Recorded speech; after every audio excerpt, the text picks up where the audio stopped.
Halo, selamat datang kembali di channel Set Top Box Indonesia, channel yang mengulas Android TV Box, receiver parabola, dan item-item yang terkait dengannya. Banyak tersedia pilihan untuk STB televisi digital saat sekarang ini, banyak yang memburu, banyak yang menghuntingnya. Ya, lantaran sekarang sudah mulai migrasi dari analog ke televisi digital. Untuk beberapa wilayah sudah mulai dimatikan untuk ASO atau televisi analognya tersebut. Nah, salah satu receiver yang akan kita review ini adalah Matrix Burger DVB T2. Ini harganya cukup terjangkau sekali, sangat murah ya, di bawah 200.000 atau mungkin di bawah 150.000. Untuk link pemilihan terbaik seperti biasa dapat dilihat di deskripsi video. Nah, ini fiturnya juga cukup lengkap seperti yang kita lihat pada bagian belakangnya ini. Jadi ini bisa juga dipakai sebagai media player, misalnya adalah untuk menonton video ataupun foto ataupun musik, dan juga sudah mendukung untuk subtitle. Untuk dukungan kodeknya baru mendukung untuk H264 saja, jadi belum mendukung untuk HEVC. Akan tetapi terdapat fitur Apple Cache dan satu IP. Nah, kedua fitur ini nanti akan kita uji apakah sekedar label saja yang tertulis atau memang ada untuk fitur itu. Nah, ini juga sudah terdapat fitur YouTube dan YouTube Kids-nya, namun ini harus terhubung terlebih dahulu ke internet. Dan tidak kalah pentingnya juga terdapat fitur EWS. Jadi ini semacam peringatan dini di saat terjadi gempa, bencana alam, dan seterusnya.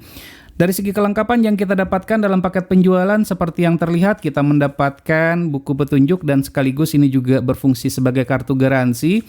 Kabel RCA, namun untuk kabel RCA-nya ini kualitasnya sih biasa-biasa saja, tipis. Jadi kalau bagi teman-teman yang menggunakan televisi tabung, ada baiknya ini diganti sih ya. Sementara bagi pengguna televisi LED atau yang sejenis, kabel HDMI tidak tersedia, jadi harus dibeli secara terpisah.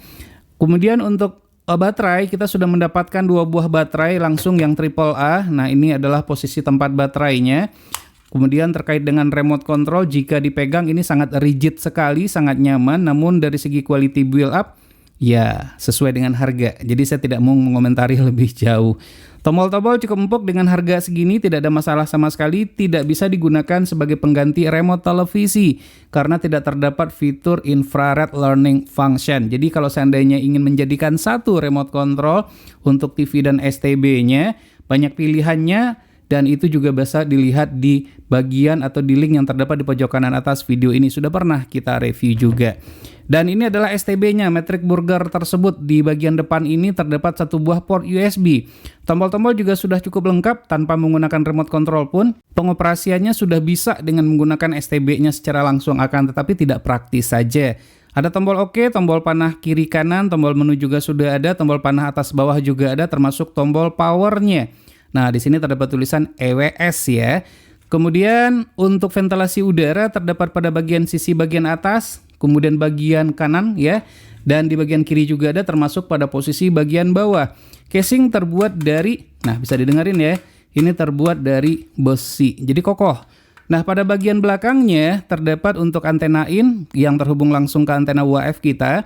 Loop out jika ingin memparalelkannya dengan STB yang lain, dengan catatan STB ini harus dalam keadaan menyala. Kalau tidak menyala nggak bisa. Jadi kalau seandainya ingin paralel satu antena untuk banyak STB atau untuk banyak televisi, pakai splitter, tapi splitter tidak kita sarankan, gunakan CATV. Dan pilihan yang terbaik itu juga sudah pernah kita review. Dicek saja di video ini. Kemudian atau di channel ini. Kemudian port USB juga sudah terdapat satu lagi, jadi total ada dua port USB-nya masih menggunakan versi 2. Port HDMI juga ada, kemudian ada port untuk kabel RCA-nya. Terkait dengan kelebihan, kelemahan, dan berbagai macam fitur yang terdapat pada STB ini, kita coba lihat ya, semoga saja ini sesuai dengan apa yang kita cari.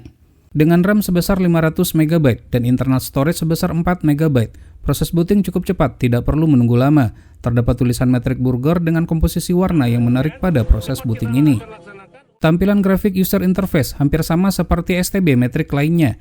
Terdapat sedikit jeda saat tombol remote ditekan dengan perpindahan channel pada list yang tersedia. Hal ini mungkin saja dikarenakan RAM yang digunakan kecil. Informasi yang tersedia sangat lengkap, seperti informasi acara yang sedang tayang dan yang akan tayang, kekuatan dan kualitas sinyal, serta bar dengan cukup menekan tombol kuning pada remote control. Agar memudahkan, channel favorit tertentu dapat dikelompokkan hingga 32 kelompok. Channel dapat diurutkan dengan 5 pilihan yang tersedia.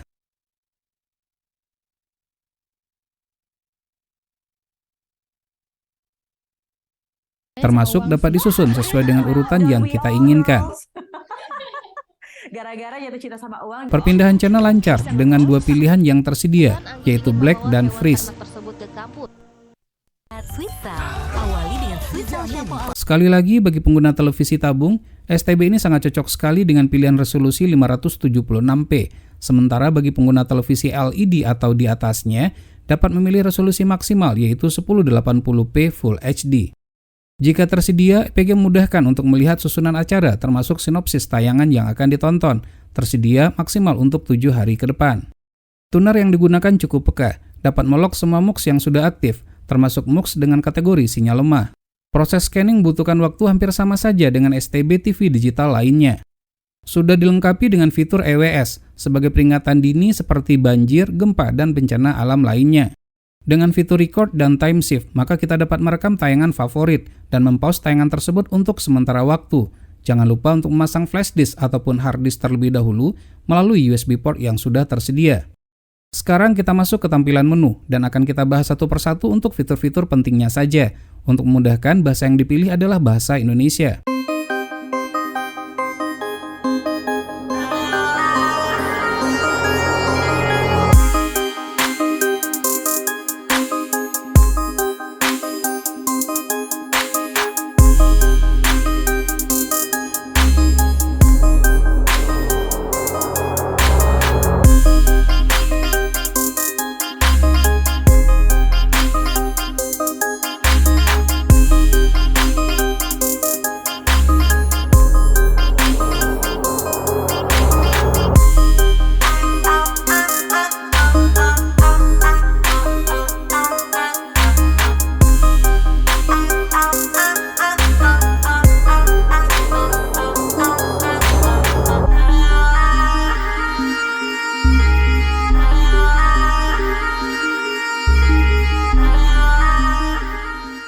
Pada tampilan menu instalasi terdapat beberapa pilihan, termasuk pilihan untuk pencarian otomatis atau manual. Daya antena jika antena yang digunakan mendukung dapat diaktifkan sehingga akan memberikan tegangan sebesar 5 volt sebagai booster atau penguat sinyal. Agar EWS berfungsi baik dan memberikan informasi sesuai lokasi, masukkan kode pos sesuai dengan lokasi kita tersebut. Berikut ini tampilan pilihan program. Ada option LCN dan ACU. LCN berfungsi untuk mengurutkan channel secara otomatis sesuai dengan urutan yang telah diberikan pada MUX, dan ACU jika di-on-kan, maka apabila terjadi perubahan channel pada MUX, jumlah channel akan berubah secara otomatis tanpa harus di-scan ulang. Sementara untuk menghapus, memindahkan, melewatkan, mengunci, dan membuat list favorit dapat dilakukan pada submenu edit siaran. Pada menu juga tersedia shortcut untuk beberapa aplikasi streaming favorit, salah satunya adalah YouTube. Menu Wi-Fi jika USB Wi-Fi dongle telah ditancapkan, berfungsi untuk mengkoneksikan STB ini ke jaringan internet yang tersedia. Sayangnya tidak mendukung untuk USB LAN adapter. Apple Cast merupakan fitur yang unik, salah satu kelebihan dari STB ini, di mana kita dapat memindahkan layar smartphone ke televisi sehingga gambarnya menjadi lebih besar. Untuk menggunakan fitur ini, jangan lupa untuk menginstal aplikasi Apple Cast pada smartphone dan harus terkoneksi dalam jaringan yang sama. Dengan menggunakan aplikasi Apple Cast ini, kita juga dapat mengendalikan STB dengan menggunakan smartphone. Bahkan juga dapat menggunakan fitur lain, salah satunya adalah Satu IP, menghadirkan cara baru dalam menonton dengan menggunakan smartphone. Agar dapat menggunakan fitur ini, aktifkan fitur Satu IP pada STB. Pastikan software yang digunakan adalah versi yang terbaru. Untuk upgrade software dapat dilakukan secara manual atau online. Pertanyaan yang sering muncul, apakah STB ini lancar untuk aplikasi streaming? Baik, kita akan cobakan dengan memutar YouTube. Namun sebelumnya, untuk pengaturan resolusi, kita set ke 1080p Full HD. Seperti yang terlihat, YouTube berjalan dengan lancar dengan menggunakan bandwidth 30 Mbps. Akan tetapi resolusi maksimalnya hanya 720p saja, yaitu High Definition, bukan Full HD seperti yang sudah kita set sebelumnya. Untuk tontonan yang aman bagi anak-anak dapat dengan menggunakan aplikasi YouTube Kids. Menariknya, bagi pengguna aplikasi video, WeTV bahkan TikTok sudah disediakan. Cukup menarik dan menghibur, tidak perlu untuk berlangganan. Sementara jika memiliki akun IPTV, dapat memilih aplikasi IPTV. Aplikasi cuaca menyediakan perakiraan cuaca maksimal untuk 5 hari saja. Fiturnya cukup komplit. STB ini pun juga dapat digunakan sebagai media player Untuk mendengarkan musik, melihat foto, dan memutar video seperti film. Untuk menonton film, STB ini mendukung subtitle dengan ekstensi SRT, baik yang tersimpan di dalam dan atau di luar folder. Kualitas audio video adalah seperti yang terlihat. Kita capture langsung dari STB-nya dengan tidak diedit sama sekali.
Untuk objek yang terlalu kecil pada layar televisi, maka dapat diperjelas dengan cara menekan tombol zoom pada remote control, mendukung sampai dengan 12 kali zoom.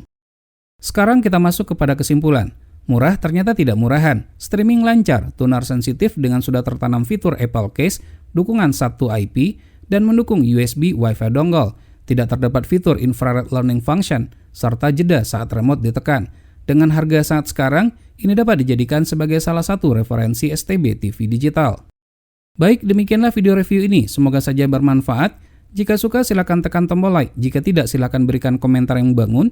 Jangan lupa untuk terus mensupport channel ini. Cukup dengan cara subscribe, share ke teman-temannya, dan tekan lonceng agar selalu mendapatkan notifikasi video terbaru. Terima kasih, sampai ketemu lagi di video berikutnya.